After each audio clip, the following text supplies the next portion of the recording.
ძლიერი საქართველოს ლელოს ერთ-ერთ ლიდერს ალეკო ელისაშვილს ბრალი გადაუკვალიფიცირეს და მას ტერორიზმს ედავებიან. პროკურატურამ რამდენიმე წუთის წინ ვიდეოც გაავრცელა, რომელშიც ელისაშვილის გადაადგილება და შემდეგ განვითარებული მოვლენები ასახული. პროკურატურის განცხადებაში ნათქვამია, რომ აალებადი ნივთიერების დასხმის პროცესში ალექსანდრე ელისაშვილს სასამართლოს მანდატურის სამსახურის თანამშრომლებმა მიუსწრეს. ერთ-ერთი მანდატურის დანახვისთანავე თქვენ ამ კადრებს ოდნავ მოგვიანებით ხედავთ, ჯერჯერობით თვალსადევნებთ მის გადაადგილებას. ყოველ შემთხვევაში პროკურატურის ვერსიაში ეს არის ალეკო ელისაშვილი, თუმცა ჩვენ მტკიცებულების სახით ამას ვერ ვიტყვით, რამდენადაც მისი იდენტიფიცირება ვიზუალურად რთულია, არ ჩანს მისი სახე, არის ალკეული დეტალები, რომელიც შესწავლას საჭიროებს და ალბათ თავად ელისაშვილისგანაც და მისი ადვოკატისგან დამატებით კომენტარებს. ახლა ვხედავთ კადრს, რომელიც აჩვენებს, როგორ ხვდება თავად შენობაში ეს პირი, რომელზეც პროკურატურა ამბობს, რომ ალეკო ელისაშვილია შენობაში. ეს არის უკვე სასამართლოს კანცელარიის მესაღები დარბაზი. აქ ჩვენ ვხედავთ როგორც ჩანს ბენზინის თუ სხვა რომელიღაცა ნივთიერების დასხმის ვიდეო გამოსახულებას და თავად პროკურატურის ვერსიაში აღწერა სიტუაციის შემდეგნაირად ვითარდება, რომ ერთი მანდატური შეესრო თუ დაინახა მომხდარი, ელისაშვილი პროკურატურის ვერსიით თავს დაესხა მას და დაუწყო ცემა დაკავების პროცესში. მანდატურის სამსახურის სამი თანამშრომელი ცდილობდა ალექსანდრე ელისაშვილის განეიტრალებას, მისთვის აალებად ნივთიერებაზე ცეცხლის წაკიდების საშუალების მოსპობას და აქვე პროკურატურის განცხადებაში ნახსენებია მოქმედება განიარაღებას. ეს ერთ-ერთი საკვანძო სიტყვა, რამდენადაც უკვე იარაღი იწყებს ფიგურირებას, რაც მნიშვნელოვანი დეტალი იქნება ბრალის დამძიმების ნაწილშიც, როგორც ჩანს.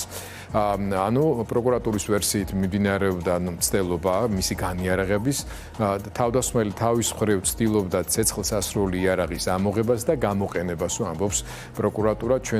თუმცა ჩვენ ვხედავთ რა კადრებს, ვხედავთ რომ მას ფიზიკურად უსწორდებიან, ფეხით სცემს ერთ-ერთი მანდატური, მეორეს კიდევ ორს გაკავებული ყავს, იქ საერთოდ მისი მოძრაობა არ ჩანს, არათუ ასე ვთქვათ მოკლედ ესე იგი პროკურატურის ვერსიას რო გავყვე დაახლოებით 5-6 წუთის განმავლობაში მიმდინარეობდა ეს დაპირისპირება. მანდატურის სამსახურის თანამშრომლებს აქტიური წინააღმდეგობა გაუწიაო, რომლის დაძლევის შემდეგ შესაძლებელი გახდა მისი საბოლოო განეიტრალება და დაკავება. ალექსანდრე ელისაშვილი ქმედებას აღიარებს, თუმცა ის არ თulis, რომ მისი ქმედება იყო დანაშაულის შემცველი.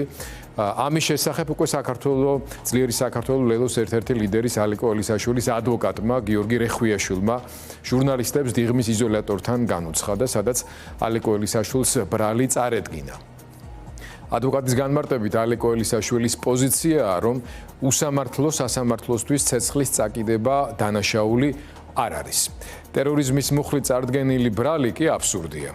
ელისაშვილი ბრალს არ აღიარებს, ის თulis, რომ რაღაც ქმედებები ჩაიდინა, რომელიც დანაშაულს არ წარმოადგენს, ეს არის მისი პროტესტის გამოხატვის ფორმა მხოლოდ და მხოლოდ. სასამართლოს მიმართ იყო მიძღვნილი და ზოგადად ეს იყო სოლიდარობა პოლიტპატიმრებისთვის. აქედან გამომდინარე, მუხლი, რომელიც წარდგენილია, არის აბსურდული. ადვოკატი აგრძელებს, თქვენ რამდენი ადამიანი გახსენდებათ, მით უმეტეს პოლიტიკოსი, რომელსაც ტერორიზმის მუხლს აუყენებენ. მით უმეტეს ისეთ ქმედებას, რომელიც არ განხორციელებულა და სისრულეში მოყვანილი არ არის.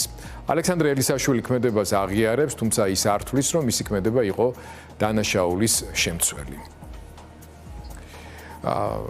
მოკლედ ეს ვიდეო გამოსახულება და კადრები ჩვენ ვნახეთ დეტალურად.